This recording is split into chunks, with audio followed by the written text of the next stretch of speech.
마태복음 24장 41절 이하에 보면 예수님께서 이런 말씀을 하십니다. 두 여자가 방앗간에서 맷돌을 갈고 있을 터인데 하나는 붙잡혀가고 다른 하나는 남겨지리라. 그러므로 깨어 있으라. 어느 시각에 너희 주가 올지 너희가 알지 못하느니라. 그러나 이것을 알라. 만일 집 주인이 도둑이 어느 경점에 올 줄 알았더라면 깨어 있어 자기 집이 뚫리지 않게 하였으리라. 그러므로 너희도 준비하고 있으라. 너희가 생각하지 않는 시각에 사람의 아들이 오느니라. 마태복음 24장 41절로 44절. 이 말씀은 주님이 다시 오시는 그 시점에 관한 말씀입니다.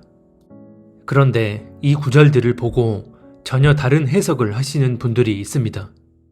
즉, 원래는 알지 못하는 때에 주님이 오시지만 깨어서 준비하는 자들에겐 그 날과 시를 알 수 있게 해주신다는 것입니다.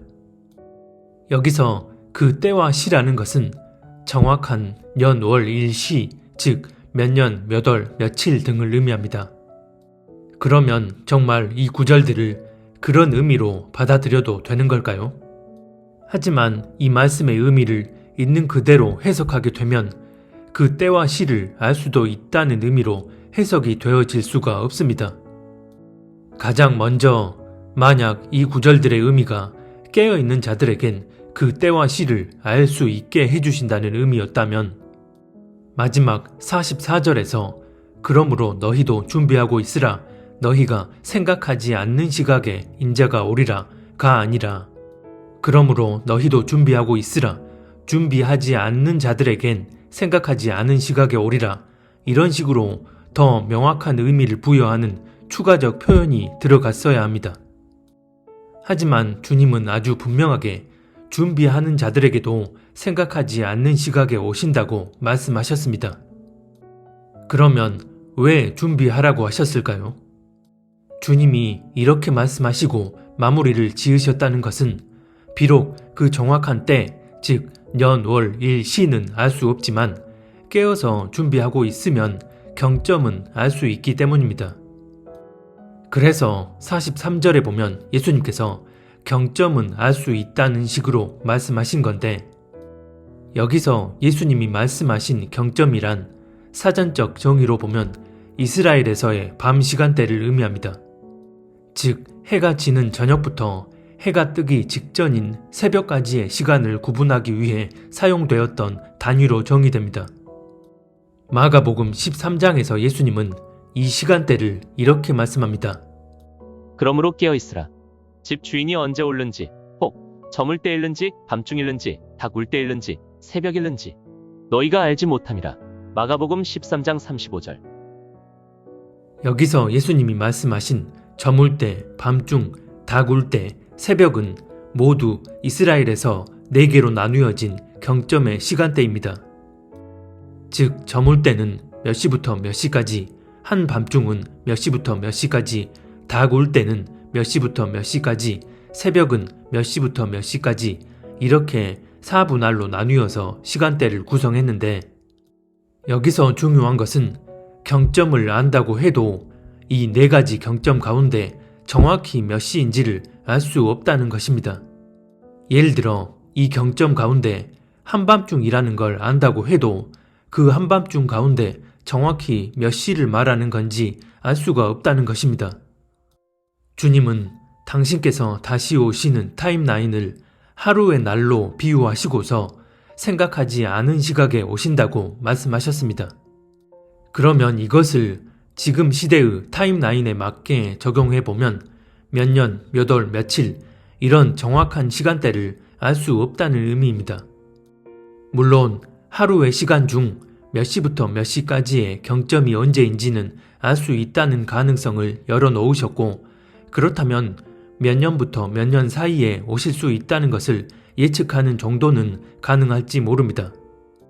그러나 하루의 시간 중 생각하지 않은 시각에 오신다고 하셨기 때문에 몇 년부터 몇 년 사이를 예측하는 차원을 넘어서 정확한 달이나 날 또는 몇 월부터 몇 월 사이, 며칠부터 며칠 사이를 알거나 예측한다는 것은 모두 엄연히 성경의 범위를 벗어난 부분입니다. 마태복음 25장에서는 예수님께서 이렇게 말씀하십니다. 그런즉 깨어 있으라. 너희는 그날과 그때를 알지 못하느니라. 마태복음 25장 13절. 여기서 지칭하는 너희는 깨어있지 않는 사람만이 아니라 깨어서 준비하는 사람들을 포함한 모두를 의미합니다. 이 부분을 마가복음 13장 33, 37절은 이렇게 말씀합니다. 조심하고 깨어 있어라. 그때가 언제인지를 너희가 모르기 때문이다. 내가 너희에게 하는 말은 모든 사람에게 하는 말이다. 깨어 있어라. 마가복음 13장 33, 37절.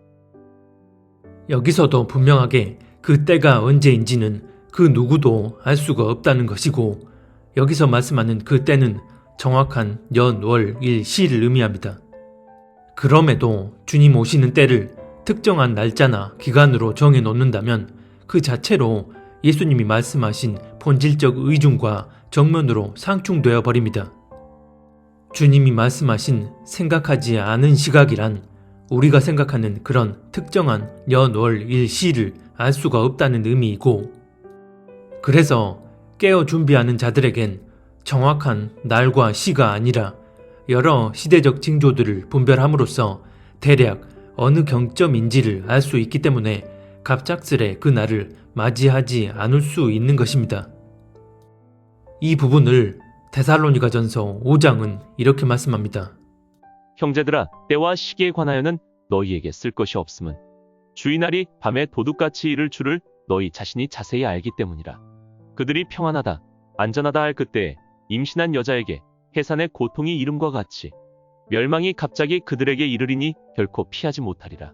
형제들아, 너희는 어둠에 있지 아니하매 그날이 도둑같이 너희에게 임하지 못하리니 너희는 다 빛의 아들이요 낮의 아들이라. 우리가 밤이나 어둠에 속하지 아니하나니 그러므로 우리는 다른 이들과 같이 자지 말고 오직 깨어 정신을 차릴지라.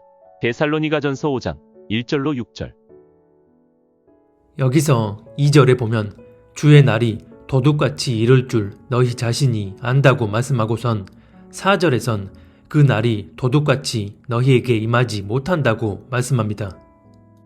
그리고선 이 상황을 임신한 여자에게 해산의 날이 임하는 상황으로 비유했습니다. 그러면 왜 임신한 여자에게 해산의 날이 임하는 상황으로 비유했는지를 알아야 합니다. 요즘은 기술이 발달해서 임신 주기 내에서 대략 어느 시점에 이르렀을 때 해산할 날이 임박했는지를 알 수가 있고, 그래서 예정일을 정해놓고 해산을 기다리기도 합니다. 하지만 그 정확한 날과 시에 해산을 하는 경우는 거의 없습니다. 아무리 특정 날짜를 예측한다 해도 그 날짜 이전이나 이후에 해산의 고통이 찾아오는 경우가 대부분입니다. 다시 말해 이 구절의 의미는 대략적인 시점을 알 수 있다는 것이지 정확한 날과 시를 알 수 있다는 의미가 아닌 것입니다. 이것은 마태복음 24장에서 너희가 도둑이 어느 경점에 올지 안다면 집이 뚫리지 않게 할 수 있다고 하신 예수님의 말씀과 동일한 의미입니다. 도둑이 밝은 아침이나 대낮이 아닌 캄캄한 밤에 활동한다는 걸 알기에 졸지 않고 깨어서 대비할 수 있는 것이고, 그런 자들에겐 도둑같이 임하지 못하는 것입니다. 그래서 로마서 11장은 또 이렇게 말씀합니다. 또한 너희가 이 시기를 알거니와 자다가 깰 때가 벌써 되었으니 이는 이제 우리의 구원이 처음 믿을 때보다 가까웠습니다. 밤이 깊고 낮이 가까웠으니 그러므로 우리가 어둠의 일을 벗고 빛의 갑옷을 입자. 로마서 11장 11, 12절. 여기서 너희가 이 시기를 안다는 것은 정확한 때와 시를 안다는 게 아니라 밤이 깊고 낮이 가까웠다, 즉 하늘에서 일어나는 변화를 통해 그 때가 임박했음을 알 수 있다는 것입니다. 이 말씀들을 다 종합해 봤을 때 실제로 우리가 깨어 있다면 여러 징조들을 통해서 주님 오심이 임박했다는 사실을 깨달아 알 수 있다는 것입니다. 사도행전 1장에 보면 예수님께서 또 이런 말씀을 하십니다. 때와 시기에 관하여는 아버지의 권한이니 너희가 알 바 아니요. 사도행전 1장 7절. 여기서도 때와 시기란 계속 말씀드리는 것처럼 특정한 연, 월, 일, 시를 의미하고 성경에서 말씀하는 마지막 때에 일어날 일의 특정한 시간대에 관한 부분입니다. 그래서 너희가 알 바 아니라는 말은 지금은 봉인되어 있으나 나중에 때가 되면 알게 해주신다는 의미가 아니라 당시에도 그랬고 지금도 우리가 알 필요가 없고 알 수도 없다는 것입니다. 앞서 살펴본 구절들을 비롯해서 혼인잔치 열처녀의 비유도 그렇고 충성되고 지혜 있는 종과 악한 종의 비유도 그렇고 주님 다시 오시는 그 상황에 대한 모든 말씀들은 다 주님 오시는 날과 시의 불예측성을 그대로 드러내고 있습니다. 이것이 주님께서 우리에게 깨어서 준비하라고 말씀하신 이유 중 하나입니다. 그 날과 시의 불예측성 때문에 졸지 말고 깨어서 준비해야만 갑작스럽지 않게 주님을 맞이할 수 있다는 것입니다. 여기서 어떤 분들은 그 때와 시를 알게 되면 그로 인해 더더욱 깨어서 주님 오심을 준비할 수 있는 것 아니냐라고 반문할지 모릅니다. 이게 왜 위험한 생각이냐 하면 본인의 생각을 무리하게 일반화시키기 때문입니다. 사람의 믿음이나 내적인 특성은 각기 다 다릅니다. 그래서 어떤 문제에 대한 반응이 사람마다 각기 다 다르고 또 전혀 상반된 반응을 보일 수 있는 이유도 사람마다 가지고 있는 내적인 특성이 다 다르기 때문입니다. 예를 들어 사탄이 미디어를 통해 사람들의 내면을 미혹시켜서 멸망길로 이끄는 것은 가장 대표적인 마지막 때의 전략입니다. 허나 그렇다고 해서 미디어에 젖어들어 있는 모든 사람이 다 외적으로 같은 현상, 같은 행동을 보이나요? 더 깊게 예를 들어서 거리를 다니며 사람을 아무렇지 않게 죽이는 그런 게임에 심취한 어떤 사람이 가상과 현실을 착각하고 실제로 거리를 활보하며 사람을 죽이는 사건이 발생했는데 그렇다고 그 게임에 빠져 있는 모든 사람들이 다 그 같은 행동을 하는 게 아닙니다. 그 게임에 영향을 받고 실제로 그런 반응을 일으키는 사람의 수가 적다고 해서 그 게임에 영향력이 없다거나 미미하다는 게 아니라는 것입니다. 또 다른 예로 K-팝이든 K-드라마든 이런 한류 문화가 전 세계를 휩쓸고 중동에까지 한류 문화가 영향력을 뻗치자 그런 척박한 땅에서 선교를 하는 선교사들이 좀 더 수월하게 선교할 수 있었다는 이야기를 들은 적이 있습니다. 그렇다면 이런 단적인 경우만 가지고 K-팝 같은 미디어 문화를 선한 영향력을 끼치는 문화로 봐야 할까요? 마찬가지로 때와 시를 알 수 있다고 하고 그런 것에 집중하는 모든 사람들이 다 92년 10월 28일 휴거를 기다리던 당시처럼 집 팔고 땅 팔고 직장 학교 때려치고 한 곳에 모여서 박수치고 노래 부르고 그러지 않습니다. 설사 때와 시에 집중함으로 인해 오히려 더 깨어 있을 수 있는 사람이 실제 있다고 하더라도 훨씬 더 많은 이들의 경우 그렇게 특정한 때와 시에 집중해 있다가 그 날이 아니었음이 확인되면 아예 믿음에서 이탈해 버리거나 하나님의 뜻과 다른 방향으로 계속해서 나아가기도 합니다. 이것은 그 사람의 마음 상태를 탓하기 전에 그렇게 특정한 때와 시에 집중하게 만드는 것은 그 자체로 말씀에 어긋나는 일이기 때문에 본질적으론 영적인 유익이 아닌 영적인 해악을 끼칠 수밖에 없는 이치인 것입니다. 왜 예수님께서 마지막 때를 말씀하실 때 구체적인 때와 시기에 관해선 한결같이 그 때가 언제인지 알지 못한다. 그 날과 시는 너희가 알 수 없다. 생각하지 않은 때에 내가 온다. 천사도 아들도 모르고 아버지만 아신다. 때와 시기에 관해선 너희가 알 바 아니다. 라고 말씀하셨는지를 성령 안에서 심각하게 묵상해 보셨으면 합니다. 예수님께서 아주 분명하게 선을 그어 이렇게 말씀하셨다는 것은 그 때와 시에 관심 갖는 것 자체가 우리에게는 본질이 아니라는 것입니다. 그래서 지금은 그 날과 시를 모르지만 나중에 때가 되면 우리에게 알게 해주신다는 의미가 될 수 없습니다. 그 의미가 모호한 것도 아니고 너무나 명확한 의미로 성경에 기록해 놓으셨는데 주님이 때와 시를 알게 해주셨다고 한다면 그것은 결코 하나님께로부터 온 것이 아님을 알아야 합니다. 그래서 예수님이 경점을 알 수 있다는 뉘앙스로 말씀하신 해당 구절의 의미 역시 구체적인 시간대로 몇 시부터 몇 시까지, 즉 몇 년부터 몇 년 사이를 알 수 있다는 의미라기보단 너희가 깨어서 준비하고 있다면 드러나는 여러 징조들을 통해 어느 시점에 이르렀는지를 깨달아 알 수 있다는 의미로 봐야 합니다. 실제로 지금 우리가 사는 이 시대를 보면 이미 많은 부분에서 성경적으로 들어맞는 일들이 하나하나 성취되어 가며 그 날이 임박했다는 사실을 피부로 직감할 수가 있습니다.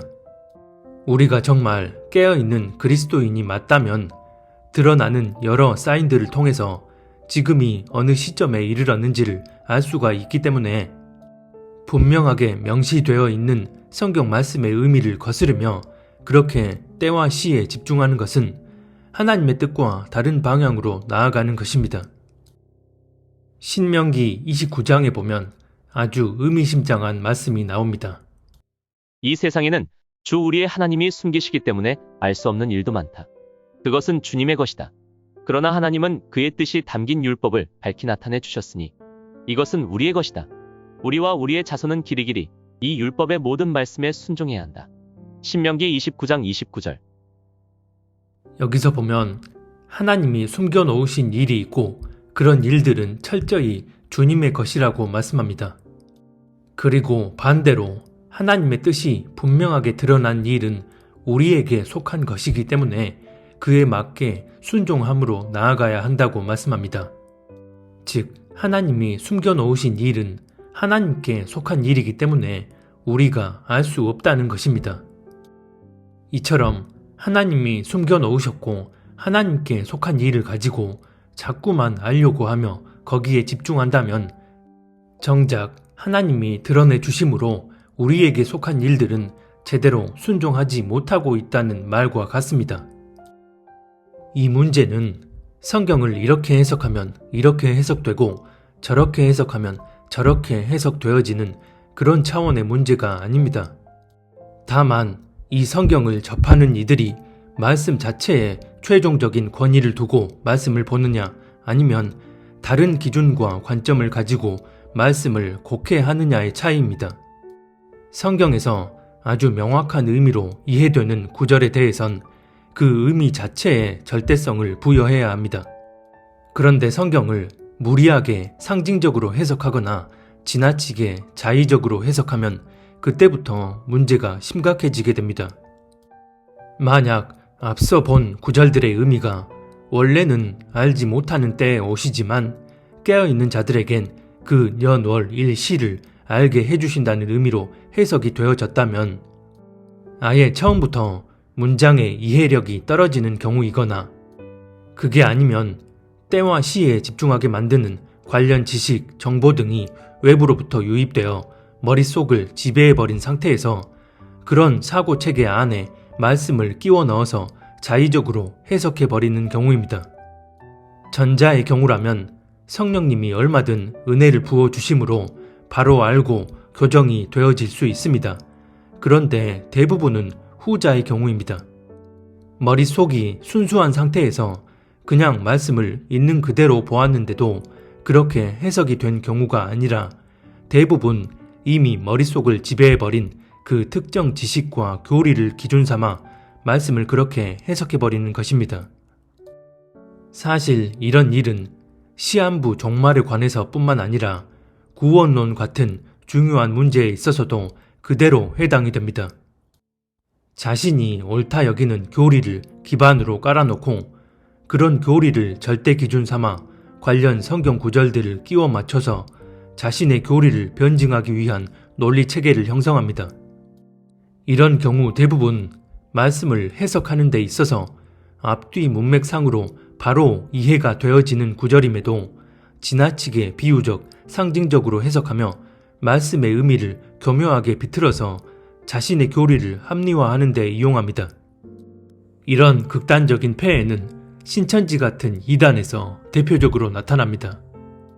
자신들의 교주를 교리의 중심 축으로 세워놓고 모든 성경 말씀을 무리하게 비유나 상징적으로 풀면서 교주 한 사람을 향하도록 끼워 맞춥니다. 이런 집단과 같은 극단적인 케이스는 아니더라도 많은 교회와 그리스도인들 역시 특정 교리를 자신들 안에 세팅해 놓고 말씀을 그 교리에 맞게 끼워 넣어서 교리에 의한 신앙생활을 해나갑니다. 특히나 이런 시한부 종말론 같은 교리는 비단 성경 안에서만 형성되는 게 아니라 성경 밖에서의 여러 지식, 정보, 경험 등이 복합적으로 조합되어져서 그렇게 공고히 다져진 교리가 모든 것 위에 올려지게 되는 것이고 결국 기록된 하나님의 말씀은 그저 교리를 위한 도구로 쓰여지게 됩니다. 그래서 마태복음 24장 36절과 마가복음 13장 32절에 그 날과 그때는 천사도 모르고 아들도 모르고 오직 아버지만 아신다는 구절에 대해서도 아버지만 아신다고 하셨지 누구에게도 알려주진 않으신다고 하진 않았다 라고 하며 그 의미를 교묘히 비틀어서 잘못 적용시켜 버립니다. 이렇듯 성경 말씀보다 자기 안에 잠식된 정보와 교리 그리고 자신의 체험 등을 상위에 놓고 그런 것들을 절대 기준 삼아 그 안에 성경 구절을 끼워 맞추는 이런 경우를 지금껏 무수히 많이 봐왔습니다.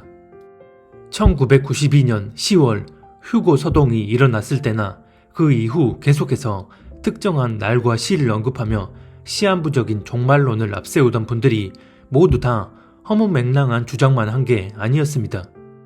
그들이 그렇게 주장하게 된 계기를 살펴보면 각자 나름대로 환상도 보이고 꿈도 계속 꾸고 음성도 들리고 이런저런 체험도 계속하고 거기에 나름 맞아 보이는 성경 구절을 끼워 맞추고 또 여기저기서 받았다는 계시들을 요렇게 저렇게 풀어내고 조합했더니 날짜가 기가 막히게 맞아떨어지고 등등 자신들 나름대로는 이런 과정들 속에서 그 날과 시가 아니면 안 되게끔 만드는 그런 드라마틱한 계기들이 있었습니다. 하지만 이들 모두 다 그 실상은 살아계신 하나님의 말씀 그 자체보다 자신의 놀라운 체험과 때와 시에 관해 받아들인 정보와 지식들을 상위적으로 두고서 거기에 성경 구절을 격가지로 끼워 넣고 결국 말씀에 반하는 방향으로 나아가 버린 것입니다. 그러면 20, 30년 전에도 이러했는데 때가 훨씬 가까운 지금은 이런 일이 덜할까요? 아니면 더할까요? 사탄이 이 당시에도 이런 전략으로 사람들을 대거 낚았었는데 지금은 이런 전략을 사용하지 않을까요? 더하면 더했지 결코 덜하지 않을 것입니다. 그래서 제 아무리 시대를 분별하고 하나님을 잘 믿는다 자부하지만 실상은 눈으로 보이고 귀로 들리고 감각적으로 느껴지고 또 당장 구체적으로 눈앞에서 실현될 것처럼 신비하게 무언가가 들어맞는 것처럼 보여지고 이런 자극적인 부분에만 관심을 갖는 이들은 사탄의 전략에 낚여서 이리저리 끌려다닙니다. 문제는 한번 이렇게 시한부 종말론에 몰입되어 버리면 쉽게 빠져나오기가 어렵다는 것입니다. 그래서 이번엔 날짜 계산을 잘못해서 이렇게 지나가 버렸지만 분명 하나님이 우리에게 그 때와 시를 알 수 있게 해 놓으셨을 거라 여기며 계속해서 그런 것들에 집중합니다. 이렇게 대놓고 특정한 날과 시를 확정해 놓고서 과도하게 집착하는 것보단 덜 할 수 있지만 특정 절기들을 가지고서 휴거의 때와 연계시키는 경우도 사실 크게 다르지 않다고 봅니다. 마지막으로 가면 갈수록 우리는 더더욱 우리 내면 깊숙한 부분까지 성령 안에서 겸비하게 들여다보며 스스로를 점검하고 제어할 수 있어야 합니다. 그렇지 않으면 어떤 식으로든 마음이 흔들림으로써 결국은 하나님의 마음과 뜻을 헤아리지 못하고 다른 방향으로 나아가 버리게 됩니다. 데살로니가 후서 2장에 보면 이런 말씀이 나옵니다. 영으로나 또는 말로나 또는 우리에게서 받았다 하는 편지로나 주의 날이 이르렀다고 해서 쉽게 마음이 흔들리거나 두려워하거나 하지 말아야 한다는 것이라. 데살로니가후서 2장 2절. 여기서 주의 날이 이르렀다는 말은 아직 실제로 이르진 않았지만 그 날이 점점 가까이 오고 있음을 알게 되는 상황을 의미합니다. 그 다음 3절에 보면 그 날이 이르기 전에 먼저 이러이러한 일들이 있을 거라고 하면서 아직 그 날이 이르지 않았음을 분명하게 명시하고 있기 때문입니다. 그래서 그 날이 임박했다고 해서 두려워하거나 마음이 흔들려선 안 된다고 말씀합니다. 마음이 흔들린다는 건 초점이 흐려진다는 말입니다.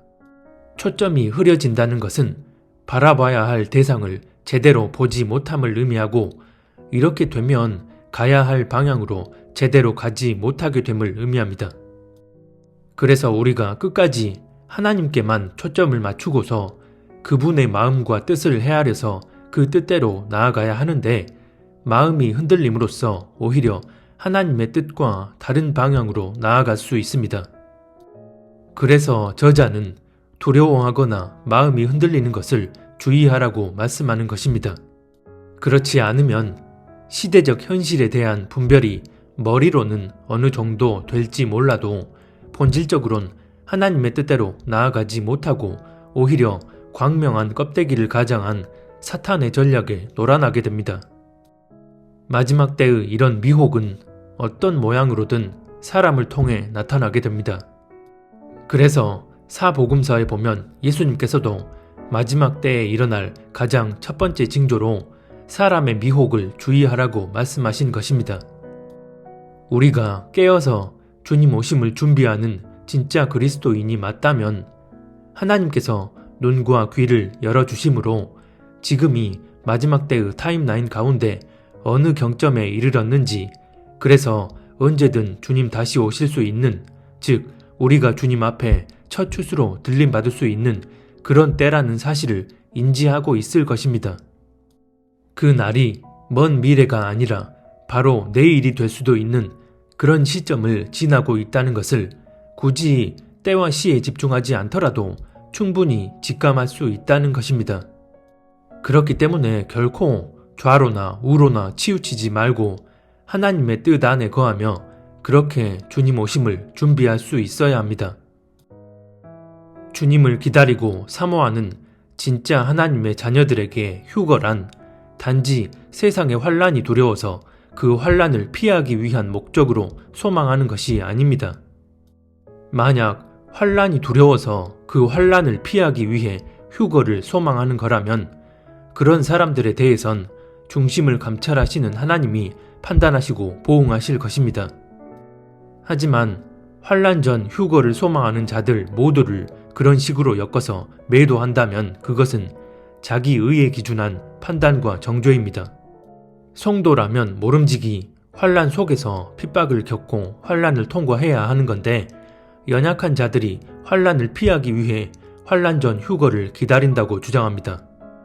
사실 휴거가 환란 전, 환란 중, 환란 후 언제라고 믿든 그것을 아는 것이 본질은 아닙니다. 이것은 그 날과 시를 알 수 있느냐의 문제와는 다릅니다. 그래서 내가 보는 성경의 관점에선 환란 후에 일어날 휴거를 믿는다. 하지만 환란 전, 환란 중 휴거를 믿는 분들이 계시고 그분들의 의견도 존중한다. 이런 식의 마음을 품는 거라면 문제될 게 전혀 없고 하나님을 경외하는 성도라면 이런 마음으로 나아가야 합니다. 하지만 자기가 옳다 여기는 교리와 맞지 않는다고 해서 자기 생각, 감정을 여과 없이 분출하며 함부로 판단하고 정죄한다면 그런 사람에겐 이 문제가 본질이 됩니다. 본인 스스로 그 문제를 본질이 되게끔 만들어버리는 것이기 때문입니다.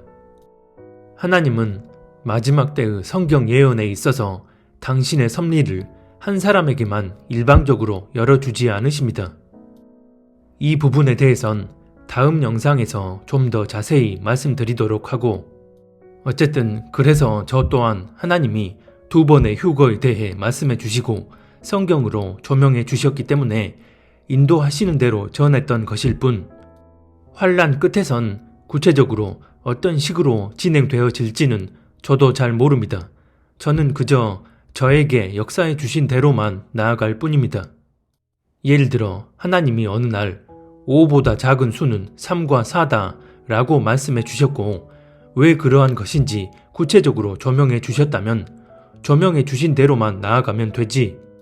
그걸 넘어서 5보다 작은 수는 3과 4일 뿐 1과 2는 절대 아니다 라고 말하며 1과 2를 말하는 이들을 판단하고 정죄한다면 그것은 교만에 찬 월권일 뿐입니다.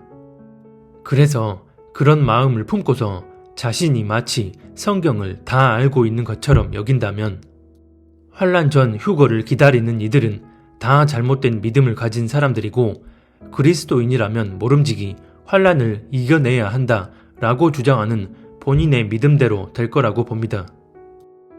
마지막 때를 사는 우리에게 본질은 오직 하나, 신랑으로 강림하실 주님 앞에 서는 것입니다. 이것만이 우리에게 유일한 본질입니다. 그래서 아직 환란 전이라면 이 땅에 임할 환란을 기다리는 게 아니라 공중으로 강림하신 주님 앞에 서는 걸 준비하며 기다려야 하는 것이고 혹여나 환란에 남겨졌다면 그 환란 속에서도 주님 앞에 서기를 소망하며 믿음으로 그 기간을 지내야 합니다. 휴거를 소망하는 분들 가운데 본인 스스로 나는 휴거될 자격이 있다 여기는 그런 사람은 아무도 없을 거라 생각합니다. 그럼에도 우리가 주님 앞에 서기를 소망하는 이유는 우리가 아직 죄인 되었을 때 우리를 사랑하셔서 그런 우리를 위해 십자가에 달려 죽으신 후 부활 승천하셨고 그 이후에도 주님이 먼저 우리에게 찾아와 주셨기에 우리는 그 누구보다 그 무엇보다 주님을 사랑할 수밖에 없는 것이고 사랑한다면 당연히 주님을 기다리며 만나기를 소망하는 것입니다. 그런데 우리 안에 이 마음은 없이 주님의 일을 한다는 명목으로 구제, 봉사, 복음 전도 등 외적인 행위에만 열심을 기울인다면 그 행위들의 가치는 퇴색되어 버립니다. 모든 것들은 다 오직 그분의 은혜로 인해서만 가능합니다. 시대적, 교회적 차원의 배도와 미혹의 물결 속에서 온전히 구별될 수 있는 것도 개인적 삶 가운데 하나님의 뜻을 헤아리며 그렇게 살아낼 수 있는 것도 모두 다 그분의 은혜를 힘입어 가능한 것입니다. 그래서 나는 휴거될 자격이 없기 때문에 이 땅에 남아 순교하겠다는 마음을 갖기보다 비록 자격 없고 염치 없지만 그럼에도 그분의 은혜를 힘입어 포기하지 않고 끝까지 이 땅에서 주님과 동행하길 힘쓰며 그분 앞에 서기를 소망해야 하는 것입니다. 이것이 누가복음 21장 36절에서 예수님이 너희는 장차 올 이 모든 일을 능히 피하고 인자 앞에 서도록 항상 기도하며 깨어 있으라 고 말씀하신 이유입니다. 즉 내가 지금 어떤 상황에 처해 있든 이 땅이 아닌 하늘을 바라보며 그분 앞에 서는 걸 본질로 삼아야 하고 우리는 그것을 소망해야 합니다. 그리고 그런 중심이 기반된 상태에서 이 땅을 살아갈 때도 주님의 뜻을 헤아려 그 뜻대로 살아가야 하는 것입니다. 저는 개인적으로 주님 오시는 그 날이 올해가 되기를 간절히 소원하지만 오늘 주제처럼 그 때와 시는 알 수가 없기에 올해가 되든 아니면 내년이 되든 흔들리지 않고 동일한 중심을 유지하며 나아가야 합니다. 부디 이 영상을 보시는 모든 분들이 다 그 날이 임박했다고 해서 마음이 흔들리거나 좌로나 우로나 치우치지 않고 온전한 중심으로 주님과 동행하며 살다가 주님 앞에 설 수 있었으면 합니다.